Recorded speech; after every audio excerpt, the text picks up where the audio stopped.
Warning, MF Uncensored contains adult language and discussion. Listener discretion is advised. We're a couple of misfits. We're a couple of misfits. What's the matter with misfits? That's where we fit in. We're not Duffy and Dilly. Don't go around willy-nilly. Seems to us kind of silly. Hello, everyone, and welcome back to MF Uncensored. Don't forget, if you guys are listening to us on the go, you can find us on Podbean, Apple Podcasts, Stitcher, Spotify, iHeartRadio, basically anywhere you get your podcast. And don't forget, you can find more of our content on our website, themisfitfaction.com. I'm Paul, one of your hosts, and with me today via the Zoom studio, because that is how you do interviews now. One of the best things to come out of the last couple of years was Zoom and talking to people on Zoom. I have Miss Jenny Lee. Jenny, how are you?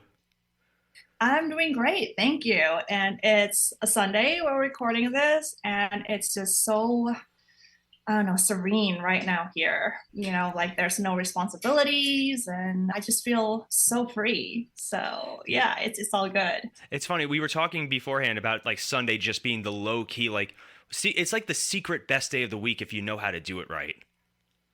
Mm-hmm. Yeah, absolutely. It is really a break, especially like, in this culture of hustling and bustling and, grinding. It's like the harder you work, like the noble you are. And I don't know, like how authentic is that? Like, are we working hard for ourselves or is it like for other people's approval?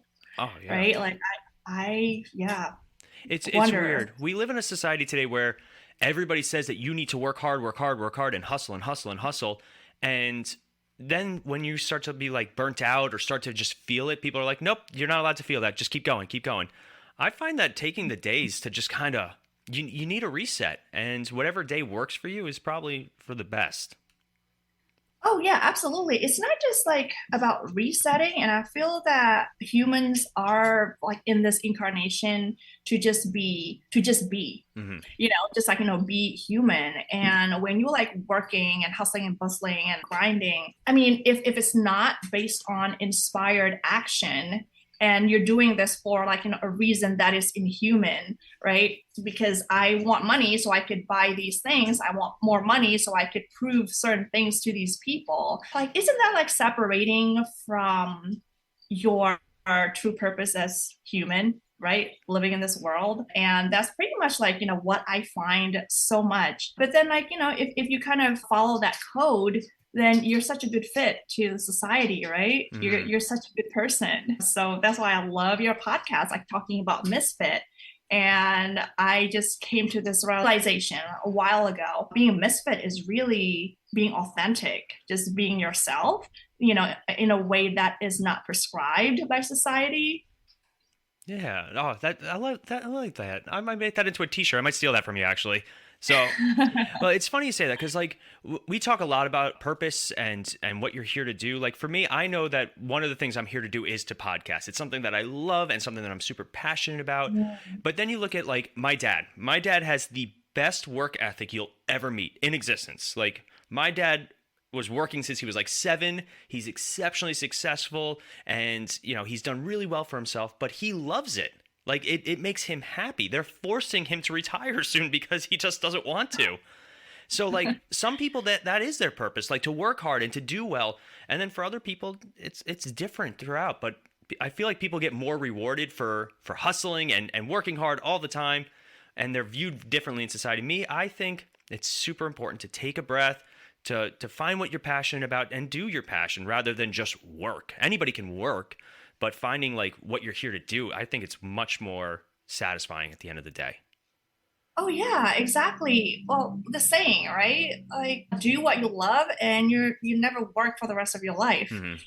And okay, so if working on certain things like your father does, if that makes him happy, that makes him feel aligned with his purpose, then like it doesn't matter if he does that until like 120 or 100 and or 1,000 years old, right? Because like he's on his path that makes him the happiest.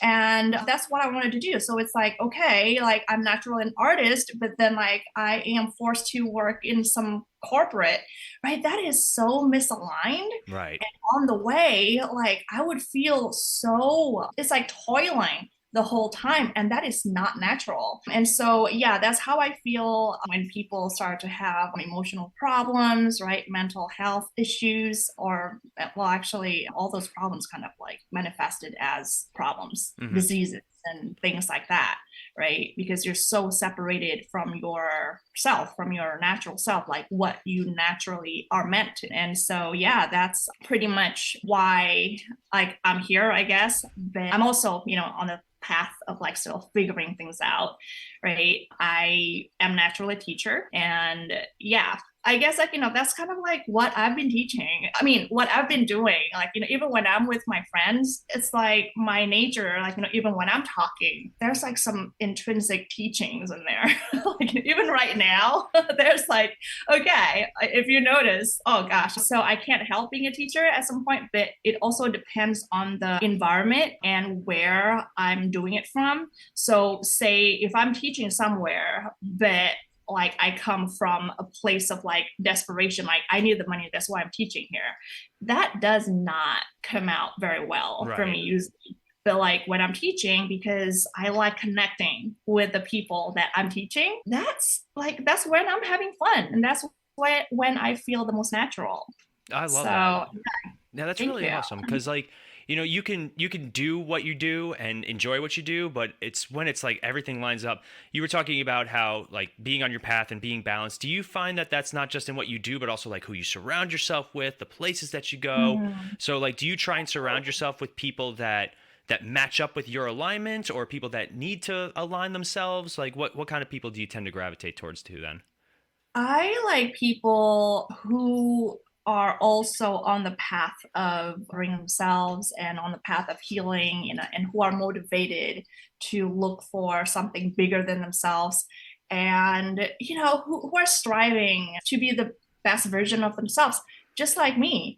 And then I would be surrounded people who are who are supportive of me because I want to improve, and then they want to, and then we would be inspiring each other with like each action that we take, Hmm.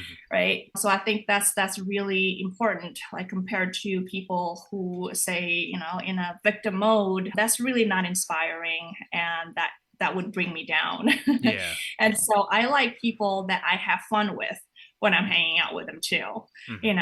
because I feel like point of us living is really to have fun. And if you're not having fun, like And what's the what's point? the point? Yep. Yeah, and the growth is supposed to be fun. That journey to something better is supposed to be fun. So yeah, that's pretty much my priority when I choose a path, is to ask myself, is this going to be pleasant? Am I going to have fun on the journey? See, you say that like somebody who maybe when they were on their path, it didn't always go so pleasant. Because unfortunately, we do have to learn, and we tend to learn the hard way. Most people, I'm in my 30s, and it's a weird time for me because a lot of the people that I surround myself with are either getting married like I did, or they're buying houses, or they're moving up in their career, and then I have my friends who get blackout every weekend, who live their best lives, like they're enjoying it in that regard, and it's just not the same alignment anymore. And you find that as you get older, your friend groups start to change, goals start to change, and the people that don't line up sort of just kind of start to fade away, which isn't a bad thing. It's not like, it's not necessarily like when you're young, you want to be friends with everyone. When you're young, Yeah. you want to be popular, you want to do this, do that. And so it's interesting that you say that in like, for you, it's about surrounding yourself with people that kind of bring out the best. And I love that. Yeah, exactly. And I think it also takes time for you to be clear with what you want to be as you get older, Hmm. right? And then you start to be clear about what your values are, and then you start embracing that. And then the people that you attract around you are the ones that are, either similar, or, the ones that you could walk together, with, based on the values. And that's why it's just like, a symptom of you're evolving, Hmm. right? You attract more people of different values than, say, when you're 18. Oh yeah. Oh yeah. So, yeah, absolutely. I don't think I'd be resonating with anybody, any of my friends of when I was 18, compared to like now. Actually, I'm in my 40s and all I want is, of course, peace and serenity and alignment with my true self because I have this belief that alignment is really something that is like of the highest truth and the most honest and what brings you the most happiness. Right. That's, Yeah, because I was like thinking of like in my 20s like how much I worked for other people's approval, hmm. and oh my god, how exhausting was that? All the time. It is a Right. constant stressor and a constant anxiety triggering type thing. Like I remember at one point I would wake up for work and just be anxious. And sometimes I still am, like it happens, and I'm anxious about how the day's going to go and not because I want to do well. I do well at my job.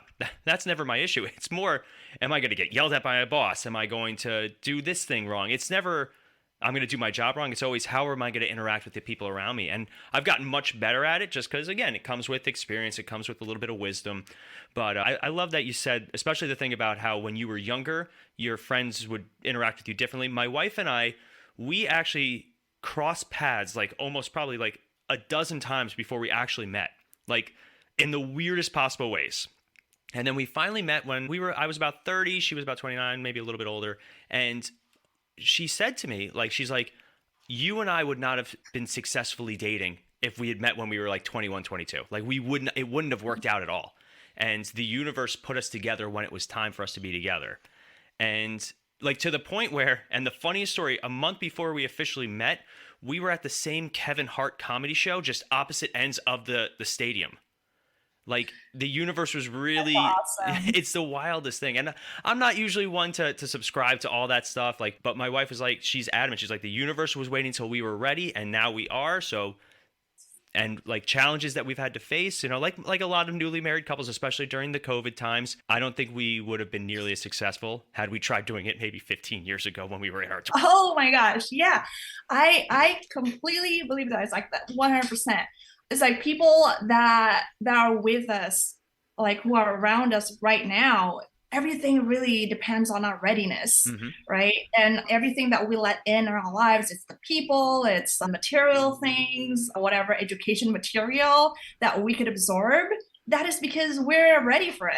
Right. And it takes some process for you to like forge your readiness for all those things, right? And including your partner, including your wife, right? So yeah, like I won't say that. I mean, like in the past, like an example is like when I had like, well, I've gone through so many toxic relationships, Hmm. and that was because I was living in trauma response. But say if I had met like the most mature man, who's ready, say for like all the wonderful things in a relationship, like would I have been ready for that Hmm. when like what I was used to just like toxic relationships, and like I was responding so much to my triggers and all of that. I was like, I don't think I'd be ready for a mature relationship, but maybe in order for me to get to that mature relationship, I need to go through all the toxic and childish relationships to learn and to refine what I really want in a relationship, right? Then I could then regraduate to the mature relationship. Right. Oh, yeah, That's wild. So like I know you mentioned that you were a teacher. You've been a teacher for like 20 years now, right? pretty much. Yeah, since I was in college. Oh, It's that's crazy. wild. Teaching is one of the most satisfying things you could ever do. I find like I teach martial arts lessons. That's what I do. Yep, yep. So fun. What kind of martial I arts? do Taekwondo, and I Oh, specialize in that's so teaching. fun. I teach children with special needs. That's like my thing, and that's something that I enjoy doing, and something that I'm strangely good at, which is awesome. It's actually I did a lesson. Like I also do the kids' birthday parties, or I used to, and I actually did a lesson for my wife's niece like 10, 15 years ago, and she has pictures of me from it before we even knew who each other were. So That's amazing. It's like so meant to be. yeah, well, small towns too, very small towns. But like we went to the competing high schools too, like her and I. So it's even funny Yeah. when you really think about it. Well, But it's really cool. Because talking about martial arts, I took Guerra. Okay. like, talking about like, Yeah, yeah. misfits of martial arts, right? It's like capoeira, like there's really no discipline involved in it. Right. It's really just like, fun, the music, the community, and like letting your body flow. And that's why it's like I tried kung fu, actually taekwondo, and like, Brazilian jiu-jitsu and like all that stuff, and or karate. Mm-hmm. And like I just couldn't, It didn't I jive with you. couldn't Yeah. do it Yeah. because there's just like so much, I don't know, I just found them stiff, Right. kind of like rigid. It wasn't for me. And so capoeira is just like, oh my God, the music, right? Like it's like the whole energy that's just like different. It's all just joyful and, letting yourself flow with it. And so that's why I love it. Yeah. So yeah, but like I'm glad that, like you're in Taekwondo, martial arts. This is like Yeah, great. long time. Like I've been to Korea. Like we traveled there for an expo once. It was a lot of fun. Oh, Yep, been doing it for probably 25 years now? Question wow. mark. Yeah, time. That's so Somebody cool. told me recently they're like the days are long, but the years go by fast. And it's when I say things like that, Mhm. I'm like, oh my god, they really do. Like who knew I'd be saying that at one point in my 20s? But so let's talk a little bit more about you because our listeners know me. They don't care about me. They're here to hear about you because that's why they listen. All right. Okay. So Yeah. yeah, go for it. I mean, this is your story, so I know that you've had some challenges. You wrote in your bio that you sent to me that some of the challenges that you went through are the reason you are where you are now. So let's start with there if you feel comfortable. Yeah, absolutely. We talked about church before. Yes, we did off Um, air. Yep. I'm talking about being a misfit, right? Oh my gosh, like I can't really think of anybody who is like, like more misfit than I am. Like, okay, so I grew up in Indonesia, Okay. and it was super conservative Chinese family, and around me are the Indonesian Muslims. And so you could see like, how the combination of the conservativeness, right? And then I went to Catholic school and Catholic church. Oh, So, yeah, exactly. And so if you actually think about that, like the pressure of me growing up, oh right, yeah. in these communities, it's like, yeah, just being told of like who I could not be, especially as a woman, right? You could only be this, you cannot be this, you cannot be that because you're a girl. You should not be doing this, you should not be acting like that because you're a girl. Like your job as a woman is to bring honor to the family. Hmm. And if you're out of line, you bring shame. And so there's also a lot of shaming, right? From the cultural point of view. It's like, oh, I dated my second boyfriend. Oh, you're such a slut Hmm. because you have more than one boyfriend in a short time. Oh. Or oh, you're showing your limbs, like so much skin, you're such a slut, Hmm. right? And so there's a lot of body and sexual shaming. And like me and my family, we could never talk about sex Hmm. ever. Like, so I had nobody to turn to, and I didn't know better, of course, especially like and also in that community, the Muslim community, that's very critical of what a woman should be like you're supposed to cover yourself, and in order for you to be respected, you're either probably with a man or cover yourself up. Right. And in Catholic church, oh my gosh, right? It's like, oh wow, what a gosh, it's like if you want your self-esteem to be eroded and corroded and like diminished, go to Catholic Go to church. Catholic church. All the church that I went to. Oh my gosh, yeah. And so I grew up, with all of that. It's like everything that I did was wrong. It's like, Right. oh, I climbed a tree. I brought shame to the family because I'm not acting Like a womanly girl. enough. Yep. Yep. It's like things like that. And so a lot of the things that I did was, for approval. And every day growing up, like I was always like walking on eggshells, right? Because like, okay, who am I going to upset today? Who am I going to like, like who's going to get mad at me today? So everything was like really punishing. School was punishing. They use corporal punishment, and Oh yeah. my parents too. Oh yeah, absolutely. And so it was like a lot of punishment emotionally and physically, and like all through my life, I was just like, living in this state of trauma response, Hmm. right? Because it was all trauma, like, if you actually think about that, like, from the beginning of my life. And so my sanctuary, like how I survived, was actually hiding in the library. And the stories that I was reading, that was like a world that I had to create in my head. And that was my coping mechanism. So I'm going to stop you really quick right there because I don't know if you see me like just kind of like fidgeting. It's because in another instance of the fact that you messaged me and that we set this up and we got this interview done, no lie, my wife, who is sitting 14 feet away, not only does she work in a library, not only is she the biggest book nerd you might ever meet, but she is also going back to grad school to work in a school library. So that's amazing. I'm like sitting here fidgeting because I'm like, oh, that's another sign that the universe, that's why we're supposed to be talking. All right, I got it. I'm picking it up. Yes, exactly. I love it. The library is like, so it's like for a lot of things, I had a lot of like negative like triggers, right? But like when I see bookstores or just like a stack of books everywhere, that's like, oh, okay, so many things that are offered there. Like that's like my salvation. So that's kind of like how I learned the power of the mind, right? It's like, okay, I don't have to focus on the punishments. I don't have to focus on all the negativity. I can focus on like, all these different worlds and the inspirations that these books are offering. And you know what? That's really what brought me here. Oh, in this world, like now I'm in the U.S. I live in West Hartford, Connecticut. Oh, we are not that far apart. That's actually really funny.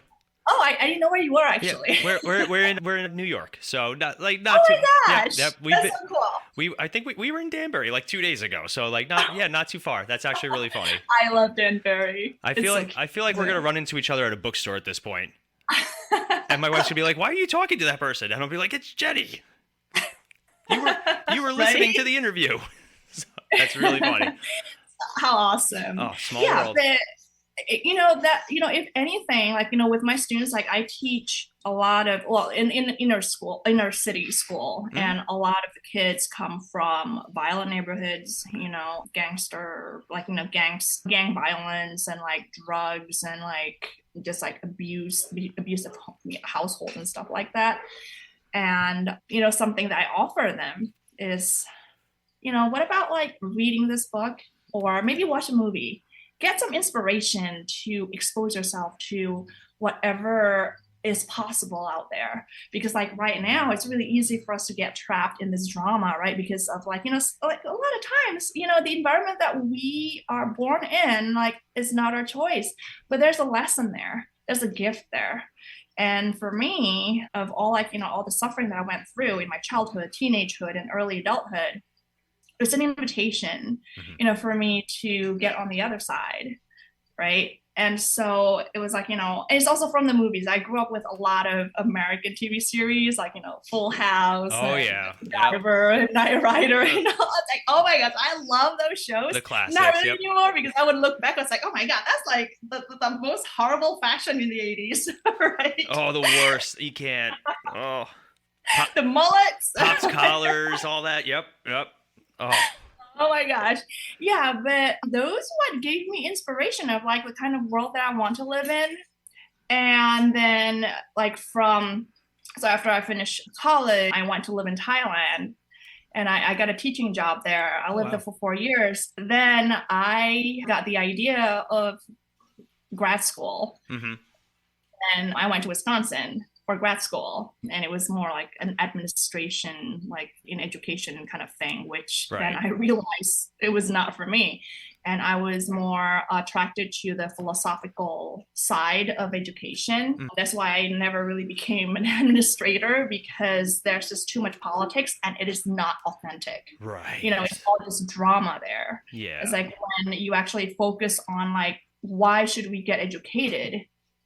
And you actually dive into the more authentic reason of that. That is because you want to know the reason why you live. It's because you want to at least be acquainted with the purpose, like, of life. And it's like, your, and what part you can give in the evolution of the world, right? And that's how, that's what I feel I'm here for, right? Like when I'm teaching, I'm just not teaching like English grammar, like I teach English. It's like I like teaching literature because there's like some moral of the story, some inspiration that is there, like for you to, expand your perspective. And then that there's like so much more potential of that perspective and like how you can apply that to your life. So if that makes sense. Oh, it makes total sense. Like I grew up, I'm a big movie fan. I love movies. We have another podcast that we do that's all about movies. I also really love Mm. superheroes. That's like my thing. And for me, it wasn't so much like I would get immersed in this world where anything was possible. Like you could do anything. And there was good, there was bad, there was, and then there would be levels in between and like just all these abilities and world perspectives. And I think that there's something of so much value. Like when I was growing up, it was don't watch so much TV. Don't watch, go outside and play and do all these things. And now as I'm an adult, I'm sitting here going, I'm so passionate about these things. So there's nothing wrong with them. It's just a result of how my parents were raised at a certain point where TV was bad for you. I was not allowed to watch MTV as a child.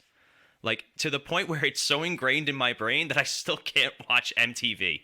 Like I'm always afraid I'm going to somehow get in trouble for turning on MTV. But for me, like even during the pandemic, as soon as movie theaters opened, my friends and I were there. Like we went to go see Wonder Woman 1984, the first movie. Oh my gosh. It was so bad, but like we were just happy to be there and just happy to be in a theater again and just, and then as like theaters started to pack up again, more and more people, and like we found ourselves, everybody was just sitting there quietly, everybody was just enjoying the movie, people were just happy to be there again. And you can find that passion in anything that you do. Like, Oh yeah. yeah, I used to meditate. Meditation was a big part of my life, and it used to be very stringent. It was very like sit with your hands a certain way, sit with the posture a certain way, face a certain direction, breathe in, count your breaths, do these all the. And then I found that I can do meditation in a lot of different ways. Sometimes it's sitting in the car and just driving around listening to music, not even going anywhere. I find that exceptionally meditative. I like to work out. I find that exceptionally meditative. So, Well, being meditative is really being present mhm, with whatever you're doing, right? Because like this moment right now, this music that you're listening while driving, like it's not going to be the same the next couple of seconds, mhm, right?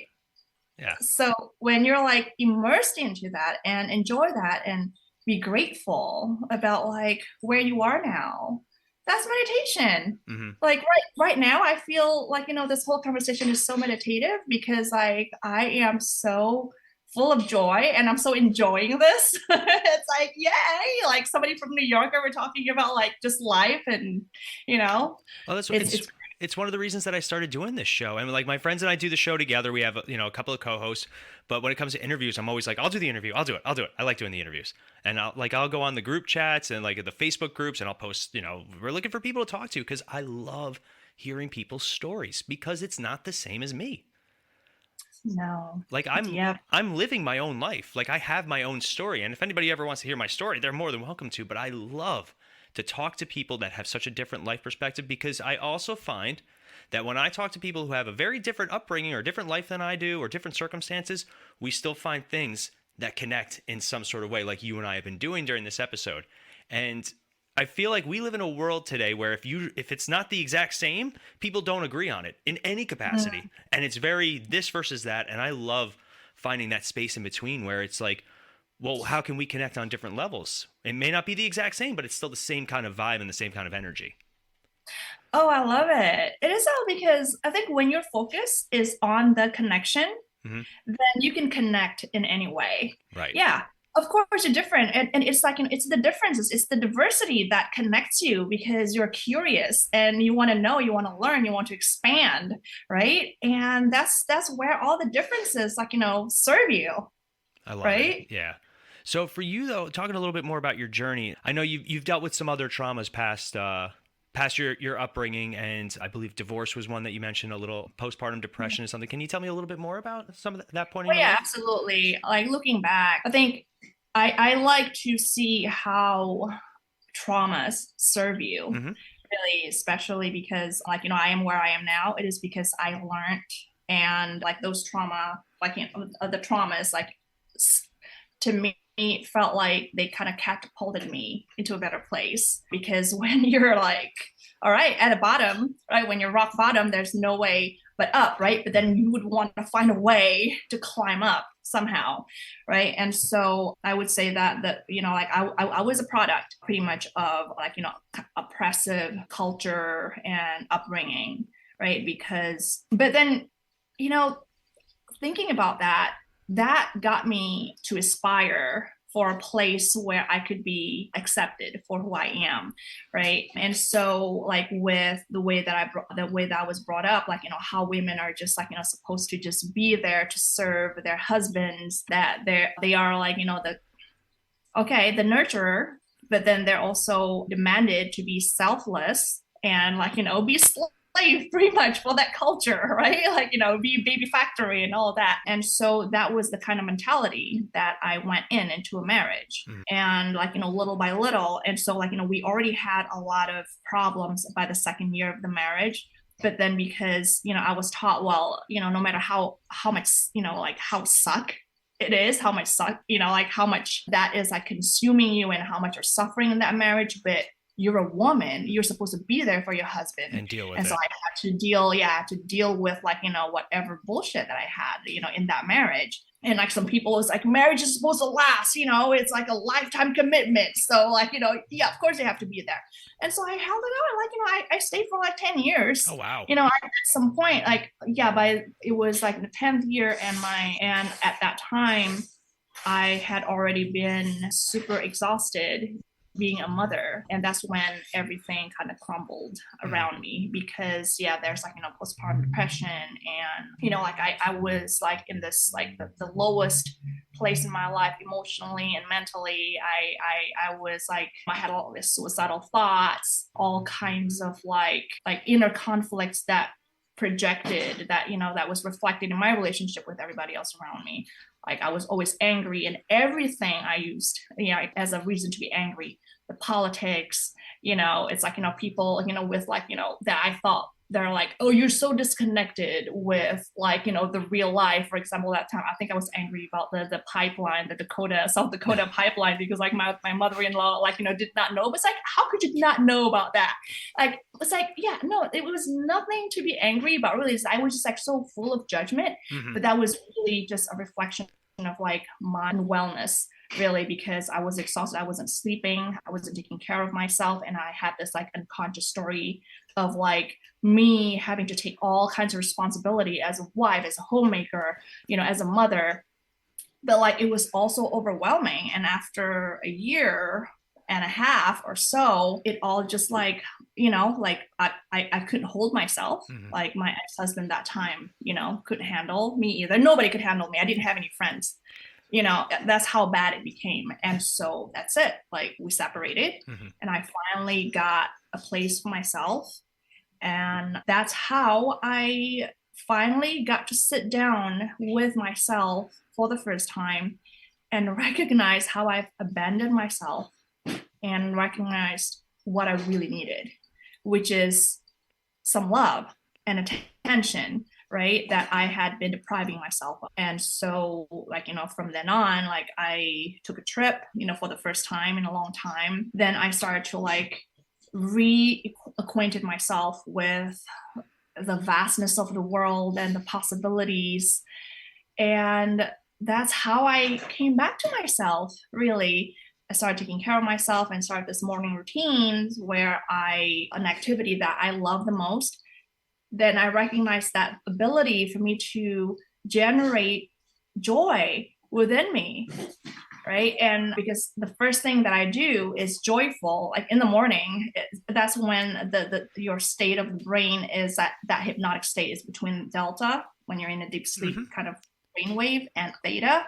That's like when you wake up and you're groggy, but like in between is like that hypnotic state. And so when you first wake up in the morning and the first thing that you think about is something positive, like it's going to be a great day, then that's going to be the seed that grows throughout the day, like it becomes a tree of positivity, right? And that's what I was doing consistently. And I came to recognize my own power to generate my own energy. And like when I'm consistent enough, that becomes my personality, right? That becomes you.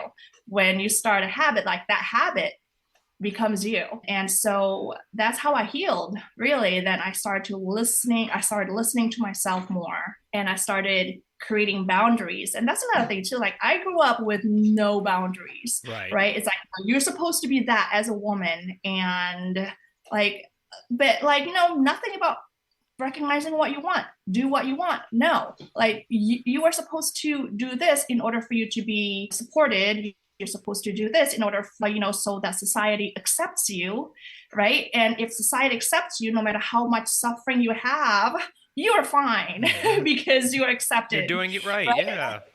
Yeah. And so, yeah, that's kind of like how I came to realize that, the important relationship, that I have, like before I started any kind of relationship, is with myself first, because it is like, when I'm the generator of my own joy, I can then create my life from the place of joy.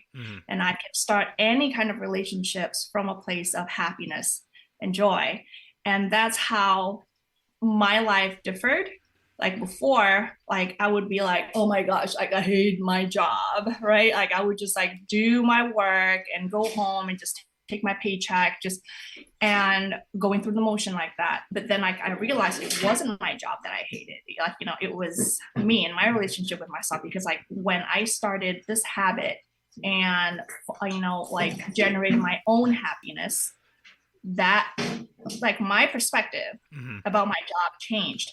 That's my great. Performance changed, because I started asking myself, like before I lesson plan, right? How can I make this lesson fun? Or like, like I told you, like, these inner city kids, because I was depleted and exhausted and unhappy at that point, I could not give them any love, which, what they really needed, right? But now it's like my relationship with them is so much better, and I have so much love to give, and like, and it's so much easier for them to, to take my lessons, right? Because like they're so much more receptive, because I'm open, to them too, and like I'm filled with love too. Yes, baby. You're hungry. He's hungry. I love it. All right, give me 5 minutes, okay? Well, so now that somebody's hungry, for those of you guys who are just listening to the audio, that is Jenny's son. We actually talked about it off air, about how on our show we tend to not edit anything out, because it's always entertaining, it's always funny in some capacity. But I love how you're like, I have so much love to give, and your son's like, I want food, I don't want love right now, I need food. Right. But like the point is that my environment did change. What really changed is my inner environment. Like I changed, how I see it changed, my filter changed. And that's why how that's my source of happiness, really, is my perspective and how I choose to see things. Right? I love that. So we are running low on time anyway, and somebody's hungry besides me for once. So before we go, Jenny, like what I always like to ask the very same question at the end of my interviews. It's the one consistent question that I have. What's next? Like, what's in the future for you? Excuse me. I just had to like. No worries. So what's next for Jenny? At this point, I feel like I am having a lot of fun, with what I have in my life right now. And I look forward to just have more joy and fun. Something that I look forward to is really serving people, like, anybody who needs that inspiration on a deeper level. And so I work as a coach, life coach, and I help women with similar things, right? Finding a way for them to generate their own joy. And why I choose the morning habits, it is because, that's the most practical, the easiest way of doing that. And so that's like the next thing that I want to dive in more, building a system and structure, and find out a way how I can, be the most effective in serving these women. So yeah, that's what's next for me. So if anybody wanted to talk to you about being a life coach or get some insight, we do have a lot of younger female listeners especially. How would they get in touch with you? Do you have a website? Do you have something like that? I'm most active on Instagram, so that would be at Sunny Jenny Lee. And I think I'm going to send you some details of my social media handles. So if you have a show note, you could probably include that. Absolutely. Yeah. It's all there. That's perfect. All right. Thank you, Jenny, so much for joining us. This was a lot of fun, and I really hope some of especially our female listeners, get something really special out of this, because I know I did, and I know that that's your goal, to inspire and help people. So yeah, you did a great job on just me. So I hope somebody else is feeling the same way too. That's so awesome. Thank you so much for having me. It was Hey guys, it's Paul, and the Misfit Faction is looking for your help. We are trying to grow not only our network, but also grow our brands. And the best way to do that is if you guys are looking to start your very own podcast. Maybe you guys have been listening to us for a while. Maybe it's something you guys have always wanted to do, but you're not sure how to get started. If you go to podbean.com/misfitfaction, you guys will get a month of free podcasting on us. That is a gift from us. So make sure if you guys are looking to start your own show, you reach out to us and go to podbean.com/misfitfaction. Also, maybe you guys have your own online business or service that you're always looking to grow, and advertising is a very big part of that. If you guys go to sponsorship.podbean.com/misfitfaction, you guys can get $100 worth of free advertising, again, as a thank you from us to you guys. That's sponsorship.podbean.com/misfitfaction. Wow, what a great interview. Jenny was fantastic. So make sure if you guys enjoyed the interview, you check out some of her social media. I feel like she'd be a lot of fun to also have back out on the show. But before you guys go, make sure you guys check out our social media. We are on Twitter, Instagram, TikTok, whatever it is. Just type in the Misfit Faction. Odds are you'll find some of our stuff. And don't forget to check out our website, themisfitfaction.com. You'll find links to not only this show, which was a featured podcast on Podbean last month, but also another featured podcast on Podbean, the Multiverse Fancast, and also our other shows, Cinematic Adventures, as well as news, reviews, articles, and of course, our merchandise store. We want to thank you guys for listening today, and we hope you enjoy the rest of your day. We'll see you next episode.